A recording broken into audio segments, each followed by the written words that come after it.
Good morning, everybody. It's Driven Fitness Erica here, your friendly and fabulous personal trainer and health and wellness expert. How are you today? I'm getting some weird this way light shining there.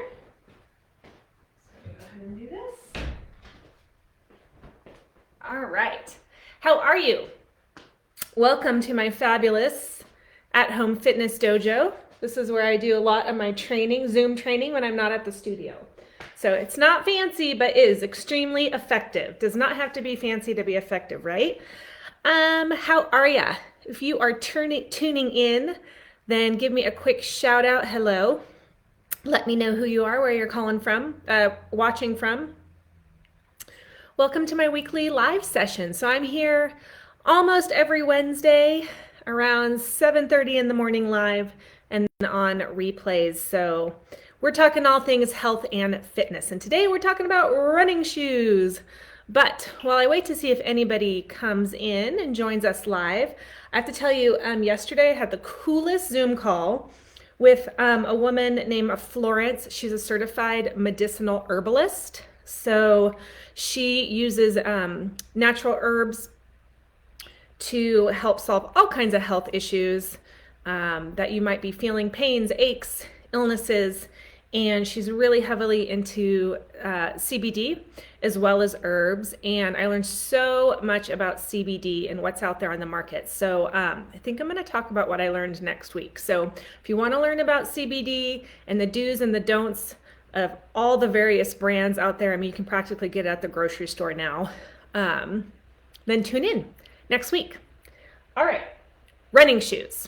So my collection, small collection of just some of my running shoes on my 1993 Ford cheerleading ladder, JV Cheer, Cajon High School, woo woo, go Cowboys, in San Bernardino, California. Good morning, whoever's joining us. Everyone makes fun of this ladder when they see it in pictures and stuff. I also have a cheer box back there, but let me tell you, they're two of the best pieces of equipment I have had.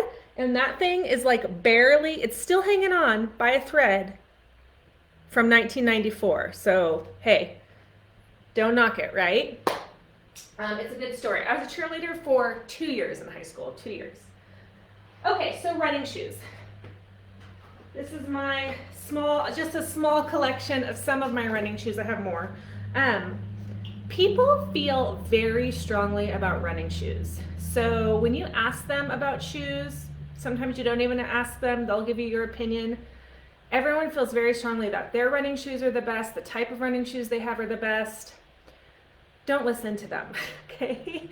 Your body, your feet, your dynamic movement is not the same as anybody else's. So just take whatever anyone says about the best running shoes ever with a grain of salt, okay? Because what works for someone next to you might not work for you. So we're gonna talk about all the options today. Little known fact, I worked at a running store when I first became a trainer because I had to make ends meet. So I did learn a little bit about running shoes. And gait analysis. So different kinds of running shoes. So first of all, right off the bat, people ask me, do they need to have some kind of special shoe for something besides running? So like, for example, like a cross training class, a fitness class, weightlifting class, can they just wear regular running shoes? In my opinion, for the most part, yes. Running shoes are meant for forward motions, so they don't have quite as much lateral support as maybe some other shoes. In all the years I've been training, I've never had anyone have an issue in any of my fitness classes wearing running shoes with cross lateral movements like side shuffles or anything like that. They say you got to be careful because the support for a running shoe is not really made for lateral movements. Personally, I've never seen an issue with that. If you have ankles that are less stable, maybe they've been injured before, something like that, maybe you want a more like a cross training shoe or a shoe that provides more lateral support. If you have healthy ankles, really whatever works for you. Running shoes just don't provide as much movement for like a lateral motion as like a cross training shoe. Then when you get into like Olympic weightlifting and things like that, there's all kinds of other shoes you can wear. But for a general fitness class, honestly, I wear running shoes. I've never had an issue. Okay, so let's talk about the types of running shoes. So this is my running shoe. I only use it on the street, right? Not a lot of tread, regular running shoe. This is a trail shoe. I only use it on the trails, much more tread. I like this specifically for dirt. This is a Saucony. I like this big tread. It gives me a lot of bang for my buck, but I wouldn't probably want to wear a grippy shoe like this on pavement, or especially during cross-training classes. I would say off-road shoes, not the best for general fitness classes. They stick to stuff, okay? That's their purpose. So when you go to the store, if you're going to like a more of a discount, store like a Marshall's or something like that, pay attention to the tread. You don't want a trail shoe for hard surface stuff or indoor, okay? Second,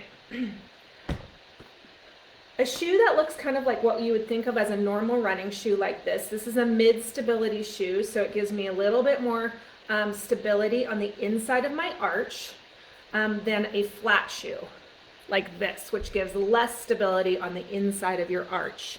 Why does that matter? It depends on how your arch and your foot act when you walk or run. And the best way to figure out what kind of shoe you need, one with a lot of stability or one with not a lot of stability, is to go to a running store and have them watch your gait and check it out. And they can tell you, oh, you collapse a lot in through your ankles and then through your knees. So we want something that has more stability on the inside of your arch and will therefore help you straighten everything back out. You aren't going to get that from like a Kohl's or something like that. So just spend the money the first time around, get a gait analysis done, and get the right shoe for your foot and your gait. And you can try on a whole host of shoes and find out what works for you.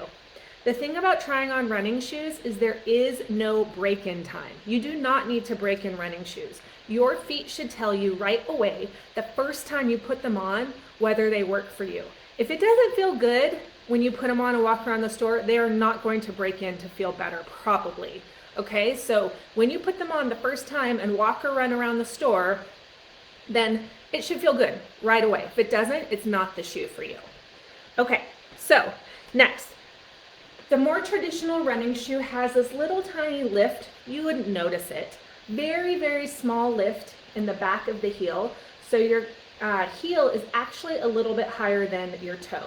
Again, it's not like a high heel. It's not something that you've noticed, but they started doing that years ago. What's popular now is something called a zero drop shoe. This is an ultra. This is a zero drop shoe. That means that this part does not have that little lift. So there is no drop between the toe and the heel, therefore being called a zero drop shoe. Now, the people who love these now will tell you this puts your foot in a more natural mechanical position, like if you're in bare feet, right? So it takes away that little lift and is therefore better for all the muscles in the feet. It's better for the calves. It stretches them out in a more natural position. All of that is true. However, they will also tell you that this is the best, that you need to be wearing this all the time, that it prevents injury, can reduce injury, get rid of injury, all that kind of stuff. Is that true? It depends on you, okay? So, zero drop shoes are great for trying that out. Go to a store and check it out. And maybe they're gonna feel awful, maybe they'll feel great. If you have an injury, plantar fasciitis, issue with shin splints, maybe a zero drop shoe will help you. Maybe it will make it worse. You have to try it out. I wear these for work. Okay, so these are my work shoes. I don't wear these to work out or especially run in. They just don't feel good for me. But the thing with a zero drop shoe, if you go to them, is that because they're flat and it stretches out your calf muscle, you're not used to being that way for the most part. Unless you're walking around barefoot a lot, most of us have some kind of heel all the time. So our calf is always crunched in, right, and contracted. So if all of a sudden you go from a regular shoe to a zero drop shoe, you might have some major calf issues. I went to these zero drop shoes, decided to go running in them, went running like my normal 3 miles, and was crippled for like 7 days. My calves, shins were horrible. And it was because I went from one of these with a higher lift in the back to this and didn't do any kind of break-in period. So if you want to try this zero drop shoe, it's awesome, but just try it a little bit at a time, couple minutes at a time, or like a day on, a day off, until your lower legs can become accustomed to them. Okay? Thumbs up. Okay, next. Zero drop does not mean minimalist. So remember lots of years ago when the big thing was barefoot running and then those Vibram 5 fingers, which I think are so hideous. That was minimalist, right? So very low cushion, trying to get as close to running barefoot as possible, because again, the idea is that it's getting back to your natural form, running where all your feet muscles are working, ankles are working, etc. Whereas these highly cushioned shoes take some of that away. My personal opinion on minimalist shoes, like this one is a minimalist shoe. It's both zero drop and it's minimal. There's hardly any cushioning. There's no arch support on this side. This side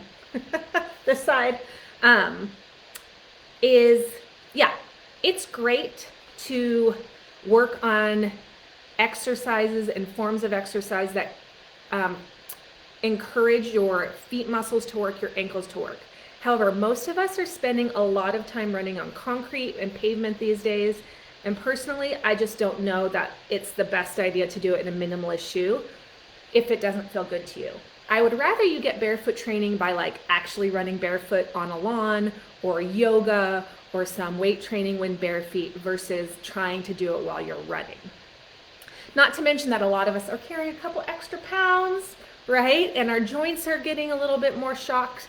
We're not used to running all the time. We sit all day. So minimalist shoes with not a lot of cushion, trying to run in, people swear by them. So if it works for you, great. If it doesn't work for you, don't be afraid to do something with more cushion. Okay? So minimalist we talked about, cushion we talked about. Now, you can get zero drop shoes that also have, zero drop shoes that also have cushion. Okay? So Ultras make a zero drop that still have support and cushion. So that's another option. So many options. So last, how often should you change your running shoes? Well, the answer is, how often do you wear your running shoes, right? And what kind of running shoes are they? If you're in more of a traditional shoe like this, these usually get 300 to 500 miles before you should change them. If your knees start to hurt, if your feet start to hurt, which is the telltale sign for me, all of a sudden, like my feet are killing me, my knees hurt, everything feels tight, it's a sign that I need to change my shoes. For most people who are just kind of average runners or exercisers, you need to change these every 6 months. No one likes to hear that. No one believes me, but I swear, 6 months for a standard shoe. For a shoe with less support and structure, it's much less. Like something like this might only go 100 to 200 miles before you should really change them. So be mindful, the less support they have, the more often you need to change them. Keep track if you need to. The last are these like fashion shoes. These I also wear for work sometimes. These are a Nike minimalist shoe. I forget what brand what line they are. I don't wear these for workout either. I wear these because they're cute and fun. They're great for walking around, doing errands, or at work. But for me, they don't give enough support for running. Some people love the Nike Frees, which are a minimalist shoe. So the brand, all the brands have different things that they specialize in. Some have bigger toe boxes. Some are known for higher inner arches. Some have a higher heel. So really, you got to find the brand that just works best for you. I love Sauconys and Ultras, Asics as well. Some people love Brooks. So all that information, take it, store it in your head, go to your local specialty running store, get fitted. The other thing I will say, if you go to your specialty running store and you are not a distance runner, like you're not going to do a half marathon and a marathon, do not let them talk you into buying a size bigger in your shoe. You do not need that unless you are running long distances, like over 10 miles.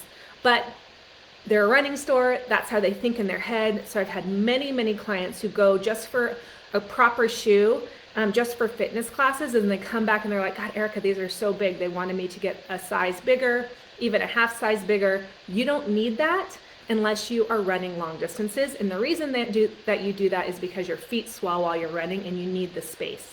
If you're just using it for hiking, walking, fitness classes, you don't need to go up a size, okay? Just a little pro tip. That's it.